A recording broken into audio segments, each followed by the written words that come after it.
உங்களுடைய தங்கம், வெள்ளி, வைர நகைகளை உடனே செல் பண்ணுமா? நம்பிக்கையான நிறுவனம் மேக்ஸ் கோல்ட். கால் 04445454545.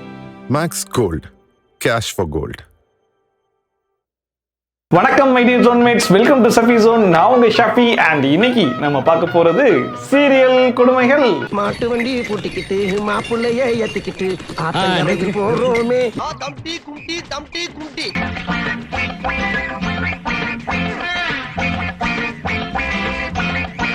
நீ பைத்தியக்காரனவே நினைச்சிட்டு இருக்கீங்க.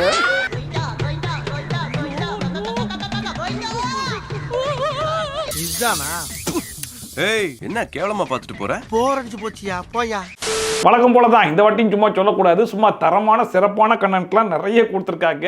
ஸோ மறக்காம கடைசி வரைக்கும் பாருங்க, ஃபன் கேரண்டீடு. நல்ல ஆக்ஷன் பிளாக் மாட்டிருது, ஃபுல் என்ஜாய்மெண்ட் தான். வாங்கடா.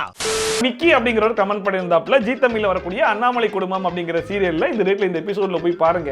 கணவனுக்கு ஒண்ணுன்னா பொண்டாட்டி எந்த எல்லைக்கு வேணாலும் போவான்றது நமக்கு தெரியும். ஆனா இப்பேற்பட்ட தொல்லையை கொடுப்பாளான்றதுல நம்ம இப்பதான் ஃபர்ஸ்ட் டைமா பார்க்கிறோம் அப்படிங்கிற மாதிரி சொல்லியிருந்தாப்புல. சோ அந்த மனைவி அப்படி என்னதான் பண்ணாங்கன்றத நம்ம எல்லாருமே சேர்ந்து பார்த்துருவோமா? ஆனா எத்தனையோ பெண்களை பார்த்திருக்கேன்டா. ஆனா இப்படிப்பட்ட ஒரு குடும்ப குத்து விளக்க, ஒரு கற்பு கரசி என் கண்ணால இது வரைக்கும் பார்த்ததில்லடா. அவ என்ன எவ்வளவு தூரம் லவ் பண்ணிருந்தா, இன்னைக்கு அவ உயிரையே விட்டுருப்பா. ஆக்சுவலா இந்த சீரியலை பொறுத்த வரைக்கும் ஹீரோ சார் வந்து ஒரு வில்லியை லவ் பண்ணிருக்காரு போல இருக்கு. அந்த வில்லி எங்கேயும் போய் வெளிநாட்டுல செட்டில் ஆயிட்டா போல இருக்கு. அதனால உள்ளூர்லயே ஒரு புள்ளையை பார்த்து இந்த பையனுக்கு கல்யாணத்தை பண்ணி வச்சிட்டாங்க. ஆரம்பத்துல விருப்பம் இல்லாட்டாலும் போக போக விருப்பம் இல்லாம கல்யாணம் பண்ண பொண்டாட்டி கூடவே கொஞ்சம் குழாவ ஆரம்பிச்சிட்டாப்ல. இத பார்த்த வில்லிக்கு பொறுக்கல. அருணும் வெண்ணிலாவும் ரொம்ப க்ளோஸா இருக்காங்க. நான் சொல்றத நீ கேட்டா அவங்க ரெண்டு பேரையுமே நீ பிரிச்சிடலாம். சண்டை மாதிரி கொஞ்சம் ஒரு மாதிரி சண்டை மாதிரி சீரியஸா. சோ வில்லி என்ன பண்றா, இதை எப்படியாச்சும் கெடுக்கணும் அப்படின்னு சொல்லி முடிவு பண்ணி, டேய் பொக்கரவாயா, நீ லவ் பண்ண தெரியுமா ஒரு வில்லி, அவ இறந்து போயிட்டாடா, நீ என்னடா புது பொண்டாட்டி கூட கொஞ்சம் குழாவிக்கிட்டு இருக்க அப்படின்னு சொல்லி ஒரு பொய்யள்ளி போட்ட உடனே நம்ம ஹீரோ சார் மனசுடைஞ்சு போயிட்டாப்ல. இந்த காதலிச்ச என் பொண்ணு இன்னைக்கு சூசைட் பண்ணி செத்து போயிட்டா. மனசுடைஞ்சு போனவன் அதோட விடல, எல்லார்கிட்டையும் பயங்கரமான டயலாக்லாம் பேசிட்டு நேரா ரூமுக்கு போய் கதவெல்லாம் அடைச்சிட்டு 2 நாளா குளிக்கல, பாத்ரூம் போகல, சாப்பிடல, அப்படியே கிடக்குறான். ராத்திரி பூரா தூங்கல சார், காலையில எந்திரிச்சு பல்லு விளக்கல சார், காலையில பாத்ரூம் போகல சார், எந்நேரமும் குளிக்காம உங்க பிள்ளைங்களே இருக்காருன்னு போய் சொல்லு போ. 2 நாளா எதுவும் சாப்பிடலன்னா உங்க உடம்பு என்னத்துக்கு ஆகுறது? பொண்டாட்டிக்காரியும் பார்த்தா சரி ரைட், என்ன இருந்தாலும் பழைய காதலி, அந்த வருத்தம்லாம் இருக்கத்தானே செய்யும்னு சொல்லிட்டு 2 நாள் விட்டுட்டா. ஆனா 3ஆவது நாள் விட்டா செத்திட்டு போய் மறுபடியும் அந்த காதலியோடய போய் சேர்ந்துட்டா. நம்ம என்ன பண்றது அப்படின்னு சொல்லி யோசிச்சுட்டு என்ன பண்ணா, சாப்பாடு எடுத்து போய் கதவை தட்டினா உள்ள இருந்து ஒரு சவுண்ட் வருது.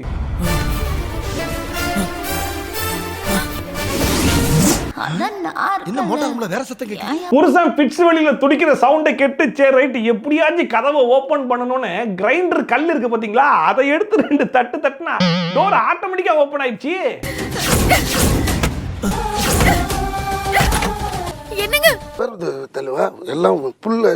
புருஷனுக்கு இப்படிப்பட்ட சிச்சுவேஷனா இருக்குது. சரி ரைட், வீட்டுல இருக்கவங்களுக்குலாம் இன்ஃபார்ம் பண்ணா அவங்க வந்து ஏதாச்சும் ஹெல்ப் பண்ணுவாங்கன்னு சொல்லி அவங்களுக்கு கால் பண்ணா. வீட்டுக்கு போற வரைக்கும் எல்லாரும் போனை ஆஃப் பண்ணுங்க. கரெக்டா இந்த நேரத்துல நமக்கு கால் வரும், அதனால எல்லாரும் சுவிட்ச் ஆஃப் பண்ணுங்கடா அப்படின்னு சொல்லிட்டு 50 பேரும் அட் டைம்ல சுவிட்ச் ஆஃப் பண்ணிட்டாங்க. சரி ரைட், இவங்க தான் அப்படி பண்ணிட்டாங்க. நம்ம ஆம்புலன்ஸ் டிரைவருக்கு கால் பண்ணி அந்த மனுஷனாச்சும் வர சொல்லலாம்னு சொல்லி பார்த்தா கொஞ்சம் உடனே வாங்கண்ணா. ஆம்புலன்ஸ் பிரேக் டவுன் ஆகி நிக்குது, எப்படியும் வர்றதுக்கு ஒரு 20 நிமிஷம். என்ன பண்ண போறாங்களா இவங்க தெரியலையேப்பா. இப்படி 2 பக்கமும் ஹெல்ப் கிடைக்காம இப்பேற்பட்ட கிரிட்டிக்கல் சிச்சுவேஷன்ல தான் நம்ம ஹீரோயின் ஒரு தண்டபாணியா நிக்கிறாங்க, நிராயுத பாணியா நிக்கிறாங்க.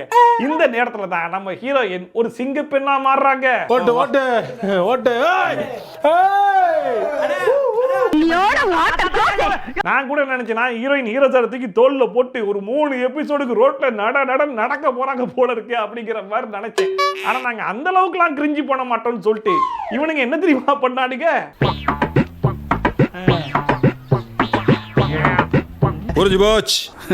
இவங்க குடுகுடுன்னு ஓடி போய் தள்ளு வண்டியில கை வச்சு தேடும் போதே எப்படியும் அந்த தள்ளு வண்டியில தான் ஹீரோ சாரை வச்சு தள்ளிட்டு போறாங்கன்றது ஊரறிஞ்ச விஷயமா இருந்துச்சு. ஆனா நம்ம எதிர்பார்க்காத இன்னொரு விஷயத்தை இங்க பண்ணாங்க. அது என்ன தெரியுமா, அங்க ஒரு தள்ளு வண்டி இருக்கு வருண், உங்களை அங்க தூக்கிட்டு போறேன். அந்த தள்ளு வண்டியை தள்ளிக்கிட்டே ஹீரோ சார் இருக்கிற இடத்துக்கு கொண்டு போறது ஈஸியா, இல்ல ஹீரோ சார் தூக்கிக்கிட்டு தள்ளு வண்டி இருக்கிற இடத்துக்கு போறது ஈஸியா? ஆக மொத்தத்துல ஈஸியா இருக்கக்கூடாதுன்றதுக்காக தான் இப்படி ஒரு முடிவு எடுத்திருக்காங்க போல.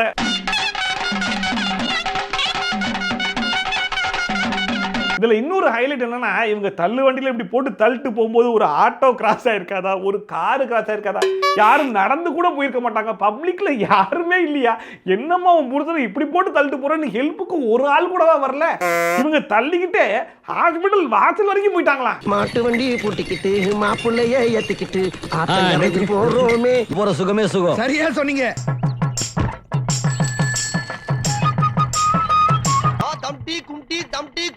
இதை பார்க்கும்போது எனக்கு ஒரே ஒரு சீன் தான் ஞாபகம் வந்துச்சு. இந்த லொல்லு சபால இப்படி சாப்பிட்டு இருப்பாங்க. என்னன்னு சொல்லி கேட்டா, கஷ்டப்படுற ஃபேமிலியில அதான் கஷ்டப்பட்டு சாப்பிட்றேன்னு சொல்லுவாங்க தெரியுமா, அந்த மாதிரி தான் பொண்டாட்டி படுற கஷ்டத்தை காட்டுறோன்னு இருந்தாலும் நீங்க இவ்வளவு கஷ்டத்தை புரிஞ்சிருக்க கூடாதுடா. எப்படியோமா நம்ம கஷ்டப்படுற குடும்பம்ன்றத ரொம்ப கஷ்டப்பட்டு புரிய வச்சீங்க.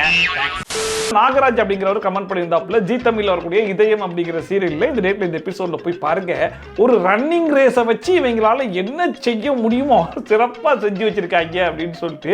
இது சாதாரண நகைச்சுவைலாம் இல்ல, குபீர் நகைச்சுவை. வாங்க என்னன்றதை நானே சொல்றேன்.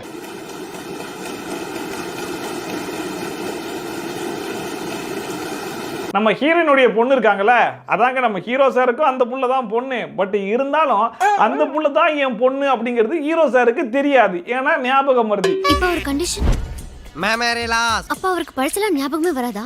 Y not? பழைய விஷயத்தெல்லாம் ஞாபகப்படுத்தினா கண்டிப்பா ஞாபகம் வரும். இப்ப நடக்க போற அடுத்த மேட்ச்லயும் நீ இதே மாதிரி வின் பண்ணணும். இப்போ அந்த புள்ளையுடைய ஸ்கூல்ல ரன்னிங் ரேஸ் காம்படிஷன் நடத்துறாங்க. அதுல அந்த புள்ளையும் கலந்துக்கிட்டு ஃபர்ஸ்ட் ரவுண்ட்ல ஜெயிச்சிருது. இப்போ அடுத்த ரவுண்டுக்காக அந்த புள்ள வெயிட் பண்ணிட்டு இருக்கு. இந்த நேரத்துல வில்லிக்கு எப்பேற்பட்ட ஒரு ஜாப் கொடுப்பாங்கன்றது ஊரறிஞ்ச விஷயம் தான். அந்த ஜாபை தான் இந்த சீரியல் இருக்கிற வில்லியும் பார்க்க ஆரம்பிக்கிறாங்க. சந்தோஷமா சிரிச்சு பேசிட்டு இருக்கியா? இன்னும் கொஞ்ச நேரத்துல உனக்கு எப்படி கொதற விடுறேன் பாரு. இனி நடக்க போற விபரீதங்களுக்கு நான் பொறுப்பு இல்ல. இப்ப வில்லியை பொறுத்த வரைக்கும் அந்த புள்ள அடுத்த ரவுண்ட்ல எக்காரணத்தை கொண்டு ஜெயிச்சிடக்கூடாது அப்படிங்கிறதுக்காக ஒரு அதிபுத்திசாலித்தனமான ஒரு பிளானை கண்டுபிடிச்சி கொண்டு வராங்க. அப்படி அவங்களுடைய மூளையை சொரிஞ்சு கொண்டு வந்த அந்த பிளானை மட்டும் கொஞ்சம் கேளுங்க. தமிழும் ஷூவை கழட்டி வச்சுட்டு அங்க பாரு ரிலாக்ஸா உட்காந்துட்டு இருக்கான். அந்த ஷூவை யாருக்கும் சந்தேகம் வராம இந்த பக்கம் எடுத்துட்டு வந்துருவோம். எல்லாம் பிளான் தானே சார்? இதை பெருசா பண்றீங்க.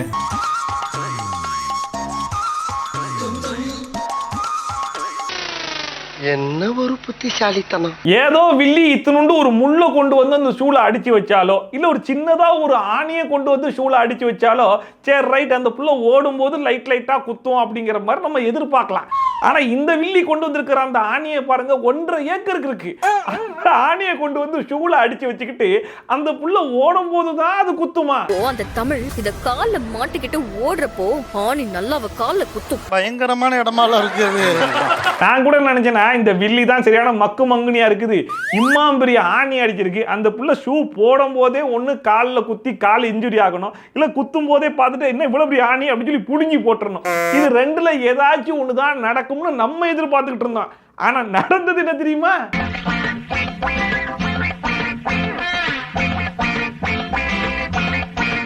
பைத்தியக்காரனவே நினைச்சுக்கிட்டு இருக்கீங்களா? 1/4 கிலோமீட்டருக்கு அந்த ஆணி வெளியே நிக்கிறத அவங்களே காட்டுறாங்க. அப்படி இருக்கும்போது அந்த புள்ள ஷூ போடும் போது அது குத்தாதாடா? அந்த புள்ள ஷூ எல்லாம் போட்டு லேசெல்லாம் கட்டிட்டு நடந்துருச்சு. நடந்து வரும்போது அந்த புள்ள சொல்ற டைலாக்க கேளுங்களேன். கால்ல ஏதோ குத்துற மாதிரி இருக்கே. என்னையா நடக்குது? நடக்குது தலைவரே, நடந்தது. All the best Tamil. இம்மாம் பெரிய ஆணி காலுக்குள்ள பாதி இறங்கி கிடக்குது. ஆனாலும் அந்த புள்ள ஏதோ குத்துற மாதிரி இருக்கே அப்படின்னு சொல்லிட்டு சாதாரணமா பேசிட்டு இருக்கான். சரி ரைட், அதை கூட விட்டுறலாம். இவங்க சொன்ன மாதிரி ரன்னிங் ரேஸே ஆரம்பிச்சிட்டாங்க. அந்த புள்ளையும் ஓட ஆரம்பிச்சிருச்சு. ஆனாலும் அந்த ஆணி பாருங்க வில்லிக்கு சாதகமா ஓடும் போதுதான் குத்த ஆரம்பிச்சிருக்கு.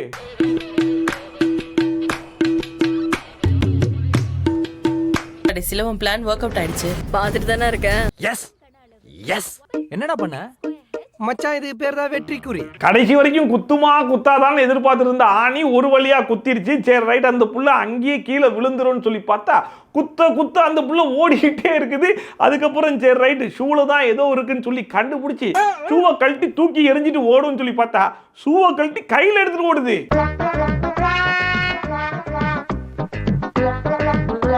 கதையை இப்பதான் ஆரம்பிக்கிறேன். Wait and watch.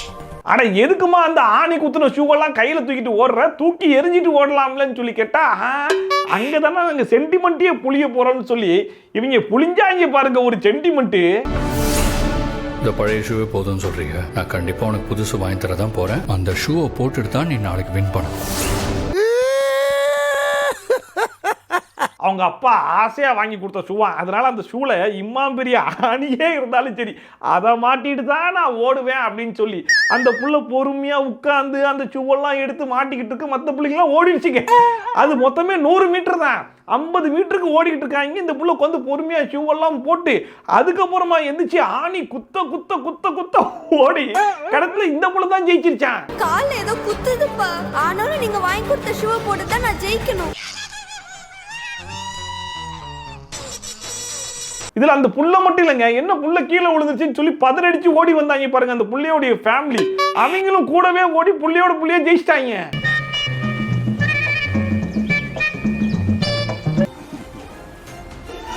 ஆனா இவங்க பண்ற இந்த காமெடி எல்லாம் கூட ஓரமா விட்டுறலாங்க. ஆனா இம்புட்டு காமெடியும் பண்ணிட்டு அந்த காமெடிக்கு பேக்ரவுண்ட்ல போட்டாங்க பாருங்க ஒரு மோட்டிவேஷனல் மியூசிக். சரியில்லையா? அடுத்தா ஹரி அப்படிங்கிறவர் கமெண்ட் பண்ணிருக்காப்புல, சன் டிவியில் வரக்கூடிய கயல் சீரியல்ல போய் இந்த ரேட்ல இந்த எபிசோட்ல போய் பாருங்க. இன்னும் அந்த கல்யாணத்தை வச்சு இவங்களால என்னென்ன காமெடிகள் பண்ண முடியுமோ பண்ணிட்டு தான் இருக்காங்க அப்படின்னு சொல்லிட்டு பாருங்க. சிறப்பான சம்பவம் என்னன்றத நானே சொல்றேன். நம்ம கௌசி குணமானதும் நீ இவளை ஹாஸ்பிட்டலுக்கு கூட்டிட்டு வா, அங்க வச்சு கல்யாணத்தை முடிச்சிடலாம். போன எபிசோட்லயே பார்த்திருப்போம், வில்லம் பைப்ல ஸ்லோ மோஷன்ல தாலி கட்டுறேன் ரொம்ப நேரமா கட்டிக்கிட்டு இருந்தான். கடைசியில கெட்ட முடியலன்னு சொல்லி கோவிலுக்கு வந்து அந்த புள்ள வேணான்னு சொன்ன உடனே இந்த மனுஷனுக்கு வந்து பிட்ஸ் வந்துச்சுன்னு சொல்லி ஹாஸ்பிட்டல்லாம் கொண்டு போய் அட்மிட் பண்ணிட்டாங்க. இந்த புள்ளைய வச்சு ரவுண்ட் அடிச்சுட்டே இருக்க இவன் சரியான உடனே கல்யாணத்தை மறுபடியும் பண்ணிடலான்னு.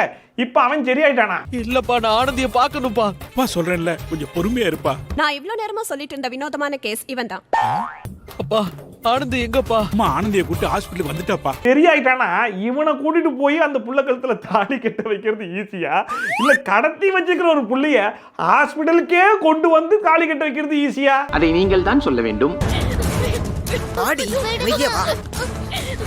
ஆனா நாங்க எதுவா இருந்தாலும் கஷ்டப்பட்டு தாங்க பண்ணுவோம் அப்படிங்கிற பேர்ல அந்த புள்ளைய கூட்டிக்கிட்டு எங்க தெரியுமா வராங்க?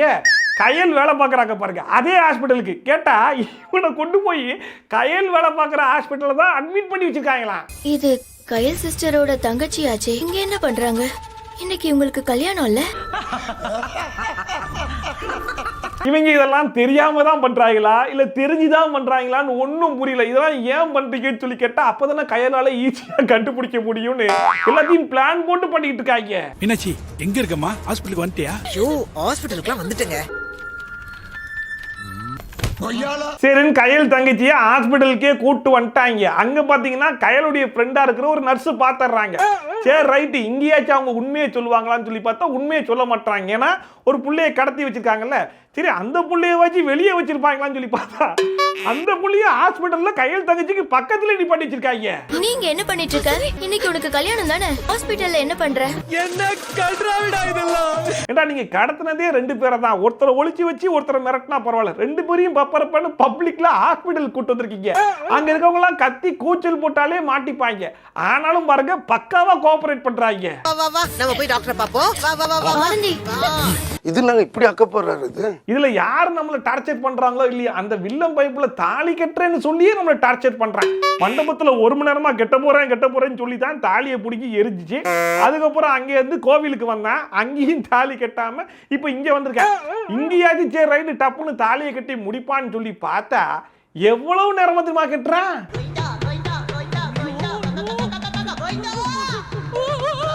இதுதானா? ஏய், என்ன கேவலமா பார்த்துட்டு போற? போர் அடிச்சு போச்சியா, போயா. இவன் தாலி கட்டவே ஆரம்பிச்சதுக்கு அப்புறமா தான் அந்த நர்ஸ் கால் பண்ணி கயல் கிட்ட இன்ஃபர்மேஷனே பாஸ் பண்றாங்க. அந்த நேரத்துல கயல் எங்க இருந்திருப்பாங்கன்னு யாருக்குமே தெரியாது. ஆனா அவங்களே கிளம்பி ஹாஸ்பிட்டலுக்கு வந்துட்டாங்க. குறைஞ்சது 15 நிமிஷம் ஆயிருக்குமா? அந்த 15 நிமிஷமா தாலி எடுத்து கழுத்துக்கிட்ட போயிட்டு இருக்கானா.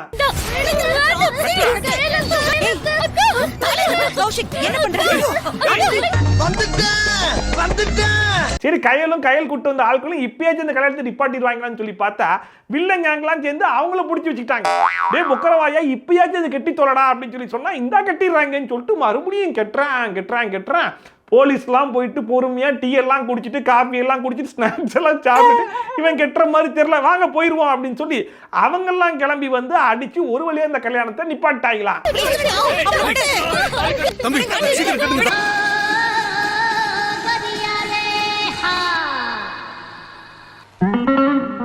இதுல இன்னொரு விஷயம் என்னன்னா, கயல் இந்த போலீஸ் எல்லாம் தேவையில்லாம இந்த எஃபோர்ட்டை எடுத்துட்டாங்க. அவனை சும்மா விட்டுருந்தா கூட கடைசி வரைக்கும் அந்த தாலியை கட்டியிருக்க போறது இல்லை. ஏன்னா மண்டபத்துல வாய்ப்பு கிடைச்சி, கோவில்ல வாய்ப்பு கிடைச்சி, ஹாஸ்பிட்டல் வரைக்கும் வந்துட்டேன். அப்ப வரைக்கும் கெட்டாதவன் இதுக்கப்புறம் கெட்டவா போறேன். அவன் படுத்து பல நாள் ஆச்சு. இங்க பாரு, தலையை தூக்கி நிறுத்துற, அடுத்த ரவுண்ட் வர வரைக்கும் அப்படியே இருப்பான். அடுத்தா நுல தஸ்னீம் அப்படிங்கிறவங்க கமெண்ட் பண்ணியிருந்தாங்க. சன் டிவியில் வரக்கூடிய மருமகள் சீரியல்ல இந்த ரேட்ல இந்த எபிசோட்ல போய் பாருங்க. ஒரு பயங்கரமான ஃபைட் சீனை எங்க இருந்தோ எடுத்து வந்திருக்காங்க. பட் அது எங்க இருந்துன்றதை நீங்களே கண்டுபிடிச்சு சொல்லுங்க அப்படின்னு சொல்லிட்டு, சரி வாங்க அது என்னதான் சீனி, எங்க இருந்தா ஆட்டையை போட்டுருக்காங்கன்னு பாத்துருவோம். ஆதிரை பிரபுன்ற 2 பேரை தவிர வேற யார் இருந்தாலும் தீத்து கட்டிரு. சரி சார். ஆதிரை பிரபு இவங்க 2 பேரையும் தவிர்த்து வேற யாரா இருந்தாலும் வெட்டி போட்டுங்கடா அப்படின்னு சொல்லி வில்லன் கொடுத்த இன்ஸ்ட்ரக்ஷனை ஃபாலோ பண்ணி வில்லன் என்ன பண்றாங்க, அந்த வீட்டுக்கே போயிட்டாங்க.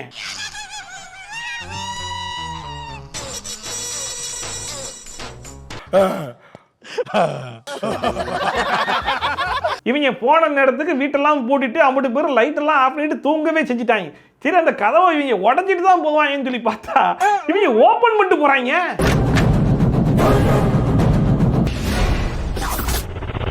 Welcome to fight location. இவங்க கதவை ஓபன் பண்ண உடனே ஆப்போசிட்ல நிக்கிறது யாருன்னு சொல்லி பாத்தீங்கன்னா நம்ம ஹீரோயின் ஆதிரை. ஆதிரையை கொன்றாதான் மற்ற எல்லாத்தையும் கொன்று அப்படின்னு சொன்னதுக்கான காரணம் என்னன்னு சொல்லி கேட்டீங்கன்னா, அவ கண் முன்னாடி அம்பட்டு பேரையும் கொண்டாதான் அந்த வழி அவளுக்கு தெரியும் அப்படிங்கிறதுக்காகத்தான். ஆனா நம்ம ஆதிரை பாருங்க, கையில ஒரு அகப்பையோட நிக்கிறாங்க.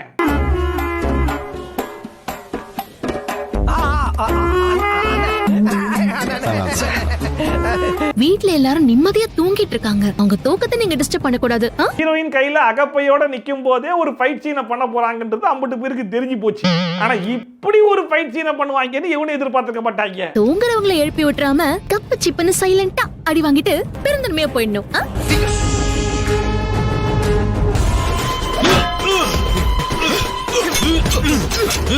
ரீசெண்டா தமிழ் சினிமால பாத்தீங்கன்னா 2 படம் தான் நல்லா ஓடிச்சு. ஒன்னு கருப்பு, 2வது பிளாஸ்ட். கருப்பு ஆல்ரெடி ஆட்டையை போட்டாங்க, மீதி இருக்கிறது பிளாஸ்ட்ங்கிறதுனால பிளாஸ்ட்ல வர ஃபைட் சீனை ஆட்டையை போட்டு அதுல கொஞ்சம் விக்ரம கலந்து விட்டுருக்காங்க. அட்லீஸ்ட் அதையாச்சும் உருப்படியா பண்ணாங்களான்னு சொல்லி கேட்டா, சத்தம் வரக்கூடாதுன்னு சொன்னேன்ல. அடி வாங்கும் போது சத்தம் வராம அடி வாங்கணும் அப்படிங்கிற மாதிரி சொல்றாங்கல்ல. அட்லீஸ்ட் அதுக்கு இவங்க ஏதாச்சும் எஃபோர்ட் போடுவாங்களான்னு சொல்லி பார்த்தா, அடிக்கும் போது வில்லன்லாம் ஓடு கத்திக்கிட்டு இருக்காங்க. ஆனா இடியே விழுந்தாலும் முடிக்க மாட்டோம்டா அப்படின்னு சொல்லிட்டு 50 பேர் தூங்கிட்டு இருக்காங்களா. ஆளு செம்ம காமெடி பண்ணுவாப்ல. நான் சொல்லல, நல்ல காமெடி பண்ணுவாப்லன்னு. அடுத்தா உமாதேவி அப்படிங்கிறவங்க கமெண்ட் பண்ணியிருந்தாங்க. விஜய் டிவியில் வரக்கூடிய சின்ன மருமகள் அப்படிங்கிற சீரியல்ல இந்த ரேட்ல இந்த எபிசோட்ல போய் பாருங்க. இதுக்கு முன்னாடி கல்யாணம் பண்ணிட்டு நம்ம உசுர் எடுத்தாங்க, இப்போ குழந்தை பெற்றுட்டு அதை வச்சு நம்ம உசுர் எடுக்கிறாங்க அப்படின்னு சொல்லி போட்டிருக்காங்க. வாங்க அப்படி என்னதான் பண்ணி வச்சிருக்காங்கன்னு பார்த்துடுவோம். இப்படி பார்த்தா ரெட்டை குழந்தையை பிரிக்கிறது நியாயமே இல்லாத விஷயம். எந்த அடிப்படையில என் குழந்தையை பிரிப்பீங்க சொல்லுங்க? தமிழுக்கு பிறந்து ரெட்டை குழந்தை அப்படிங்கிற மாதிரி அம்பட்டு பேருக்கு ஒரு ஷாக்கிங்கை கொடுத்தாங்கல்ல.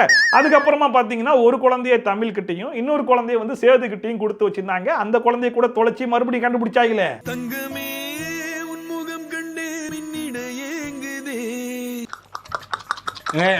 இல்ல தமிழ் ஒரு நியாயமான கேள்வியை கேட்கறாங்க. அந்த பைப்புல நான் வேணான்னு சொல்லிட்டு வேற ஒருத்தைய கல்யாணம் பண்ணிட்டு ஜாலியா தானே இருக்கிறேன். இதுல என் குழந்தை மட்டும் அவனுக்கு தேவையாக்கும். 2 குழந்தையும் நான் தான் வளர்ப்பேன், ஒழுங்கா அந்த குழந்தைய என்கிட்ட கொடுக்க சொல்லுங்க அப்படின்னு சொல்லி நியாயம் கேட்டு யாருக்கிட்ட திரும்ப போறாங்க? பஞ்சாயத்து கிட்ட. எனக்கு என் குழந்தை வேணும், என் குழந்தைய அவர்கிட்ட இருந்து மீட்டு கொடுங்க. இந்த மாதிரி பஞ்சாயத்தை கூட்டினா என்ன பண்ணுவாங்க? ஊர்ல இருக்கிற பெரியவங்க எல்லாம் வந்து விசாரிச்சு பார்த்துட்டு எது சரி எது தப்பு அப்படிங்கிற மாதிரி அவங்களுடைய கருத்துக்களை சொல்லுவாங்க, ஒரு நல்ல தீர்ப்பா சொல்லுவாங்க அப்படிங்கிற மாதிரி எதிர்பார்த்தா இங்க வந்திருக்கிற பஞ்சாயத்து பெருசுகள்லாம் என்ன தெரியுமா பண்றாங்க? இதுக்கான அந்த முடிவை அந்த தெய்வத்துக்கிட்டே விட்டுறலாம்னு நினைக்கிறோம். நியாயமா நீங்கள் செய்தது நியாயமா? 2 குழந்தையும் அம்மா கிட்ட இருக்கணும்னு சொல்லி ஒரு சீட்லயும், ஒரு குழந்தை அப்பா கிட்டையும் இன்னொரு குழந்தை அம்மா கிட்டயும் இருக்கணும்னு சொல்லி எழுதி ஒரு சீட்டையும் அந்த குழந்தைங்க கிட்டயே போடுவோம். அந்த புள்ள பஞ்சாயத்தை நம்பி வந்து ஊர்ல இருக்கிற பெரிய மனுஷங்க எல்லாம் சேர்ந்து நல்ல தீர்ப்பா சொல்லுவாங்கன்னு சொல்லி பார்த்தா வாங்க எல்லாருமே சேர்ந்து சீட்டு போட்டு பாப்போமான்னு பேசிட்டு இருக்காங்க. எனக்கு தெரிஞ்சு இவங்க இதுக்கு முன்னாடி ஊர்ல சீட்டு காசு போட்டுருப்பாங்க போல இருக்கு. யாருக்கு முதல்ல யாருக்கு 2வது அப்படிங்கிற மாதிரி சீட்டு போட்டு பார்ப்பாங்கல்ல, அந்த ஃபார்முலாவை கொண்டு வந்து இங்க அப்ளை பண்ணிட்டு இருக்காங்க. குழந்தைங்க எந்த சீட்டை எடுக்குதோ அத தெய்வத்தோட தீர்ப்பா கருதி நம்ம பஞ்சாயத்தை சொல்லிடுவோம். அவன் தான் ஏதோ பெனாத்திட்டு இருக்கானா, நீங்களும் கூட்டம் பண்ணி பாத்துட்டு இருக்கீங்க. அதுலயும் இவங்க வச்சிருக்க லாஜிக்க பாருங்க. அந்த குழந்தைங்க யாருக்கிட்ட இருக்கணும்ன்ற முடிவை அந்த குழந்தைகளே எடுக்கணும்ன்றதுக்காக அந்த சிட்டை எடுக்க போறதே அந்த குழந்தைங்க தானே.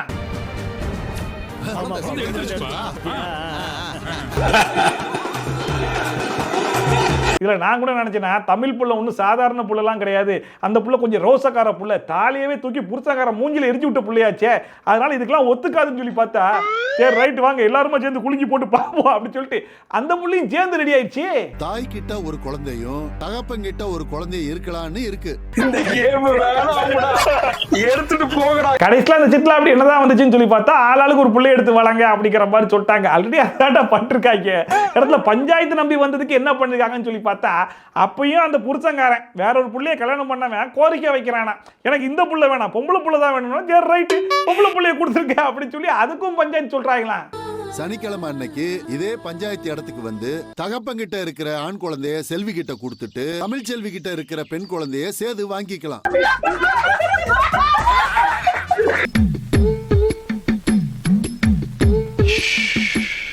கடைசியா யாருடைய கண்டென்ட்னு சொல்லி பாத்தீங்கன்னா ஹரி வந்து பிக் பாஸ் காமன் மேன் ஷோக்குள்ளேயே போயிட்டாப்ல, இருந்தாலும் அங்க யாருக்கும் தெரியாம நைஸா போன் எடுத்து ஒரு கண்டென்ட் அனுப்பிச்சு விட்டாப்ல.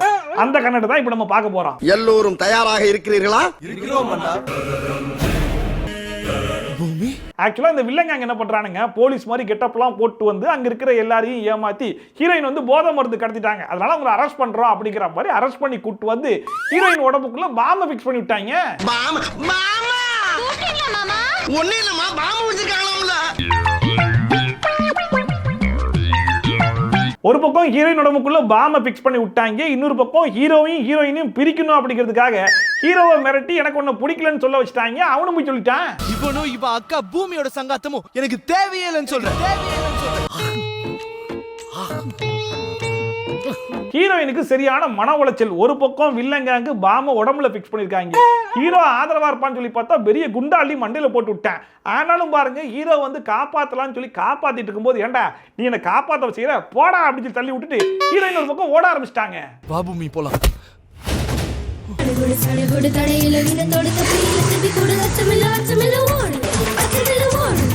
அது இந்த சம்பவம் எப்போ நடக்குதுன்னு சொல்லி கேட்டீங்கன்னா நைட்ல தப்பிச்சு ஓட ஆரம்பிச்சு ஹீரோயின் ஓடுறாங்க விடிஞ்சிருச்சு, காலையிலயும் ஓடிட்டு இருக்காங்க.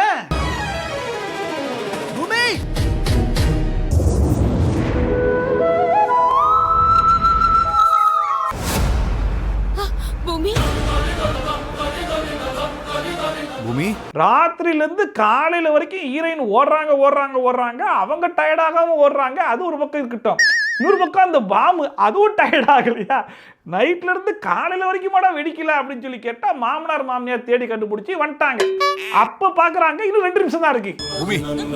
1 hour 23 minutes ஆகுது. இன்னும் எவ்வளவு நேரம் இருக்கு? இன்னும் 2 நிமிஷம் இருக்கு மாமா. 2 நிமிஷம் தான் இருக்கா?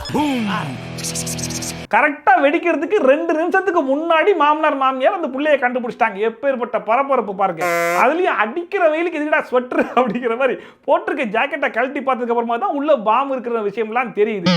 அந்த பாம்புக்கு மேல 2 கயிறை சுத்தி வச்சிருந்தாங்க, அதை அப்படியே கழட்டுமான்னு காலு வழியா கழட்டி எடுத்துருக்கலாம். ஆனா அதுக்கு அந்த மனுஷன் போய் தேடி கண்டுபிடிச்சு கத்தியெல்லாம் அடிச்சு வராரு. ஒரு நிமிஷம் இருக்கிறதே 2 நிமிஷம் தான், அதுல 1 நிமிஷம் இருமா அப்படின்னு சொல்லிட்டு அந்த மனுஷன் ஒரு பக்கம் அறுக்கிறதுக்கு கத்தி எடுத்து போயிட்டாப்ல. இந்த கேப்ல பாத்தீங்கன்னா அந்த மாமியார் பேசியே நம்மள அறுத்துக்கிட்டு இருக்கு.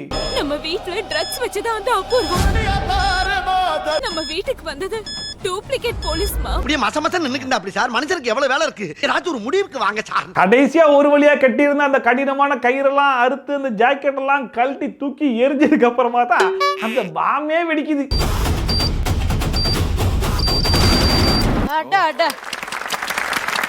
ஆனா ஒரு விஷயம் சொல்லி வச்ச மாதிரி எல்லா சீரியல்லையும் பரபரப்பை கிரியேட் பண்றோம் பாருன்னு சொல்லிட்டு முடிஞ்ச அளவுக்கு காமெடி தானே பண்றாங்க. Comedy is a serious business அப்படிங்கறத இவங்க சீரியஸா எடுத்துக்கிட்டாங்க போல. சிரிங்க சந்தோஷமா இருங்க. ஸோ அவ்வளோதான் இன்னைக்கு இந்த வீடியோ பார்த்து கொஞ்சமாக என்ஜாய் பண்ணியிருப்பீங்க நம்புறேன். ஒருவேளை என்ஜாய் பண்ணி அதை மறக்காம கமெண்ட் செக்ஷனில் சொல்லுங்க. இதே மாதிரி ட்ரோல்ஸ் அண்ட் ரிவ்யூஸ்லாம் கண்டிப்பாக பார்க்கணும்னு வச்சுன்னா மறக்காம சப்ஸ்கிரைப் பண்ணிட்டு பக்கத்தில் கூட பெல் ஐகான் டான் தட்டி விட்டிங்கன்னா நான் போகிற வீடியோ நோட்டிஃபிகேஷன் டான் டைம் கொஞ்சம் செய்திடும். ஸோ மீட் இது மாதிரி சூப்பரான வீடியோட சூப்பரான ரிவ்யூட சூப்பரான ட்ரோலோட உங்க சந்திக்கிறேன். Then bye from Shafi, tata, bye and take care.